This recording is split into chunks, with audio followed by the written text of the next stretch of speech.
સત્યની સાથે જનતાનો અવાજ। નમસ્કાર અને 24 ન્યૂઝ નેટવર્કમાં આપનું સ્વાગત છે। ગુજરાતના સૌથી મોટા સમાચાર આજની બ્રેકિંગ ન્યૂઝ છે। રાધનપુરના ધારાસભ્ય લવિંગજી ઠાકોરે મુખ્યમંત્રીને લખ્યો પત્ર।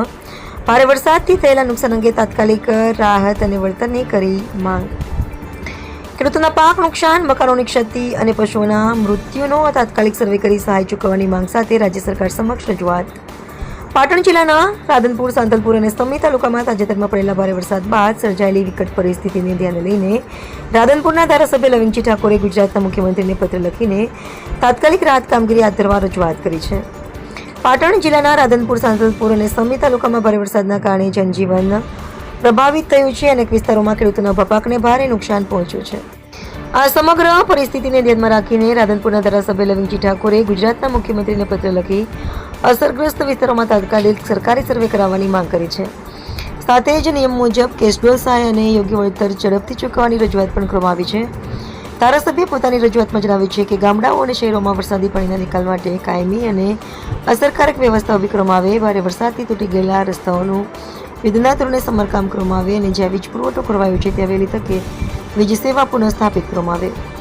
ધારાસભ્ય લવિંગજી ઠાકોરે જણાવ્યું કે વરસાદથી પ્રભાવિત પરિવારો હાલ મુશ્કેલીનો સામનો કરી રહ્યા છે અને રાજ્ય સરકાર તાત્કાલિક કાર્યવાહી કરીને અસરગ્રસ્તોને રાહત અને જરૂરી સહાય પહોંચાડે તેવી તેમણે મુખ્યમંત્રી સમક્ષ માંગણી કરી છે। રિપોર્ટર ભગીરથસિંહ જાડેજા, સાંતલપુર।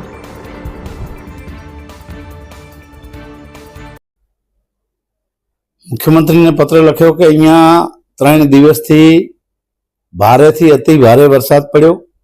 રાધનપુર નગરપાલિકા શહેરમાં પણ જે નીચાણવાળા ઘરામાન સોસાયટીમાં જે પાણી ભરાઈ ગયા હતા, ગરીબ ઘરના લોકોને પાણી ભરાઈ ગયા, ત્યાં પણ એને કેશ ડોલ ને ઘરવખરીની મેં વાત કરી છે।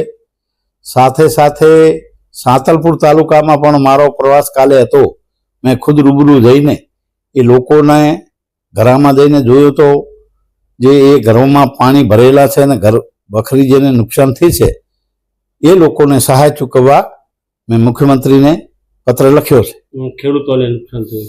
ખેડૂતોને વરસાદ આમ તો ધીમી ગતિએ વરસ્યો છે એટલે એટલું બધું કાંઈ નુકસાન નથી, તેમ છતાં કોઈને એવું વહેણ પડ્યું છે ને એવું હશે તો એ સરકાર દ્વારા, તંત્ર દ્વારા એ ખેડૂતોને સર્વે કરી અને એને સહાય ચૂકવે।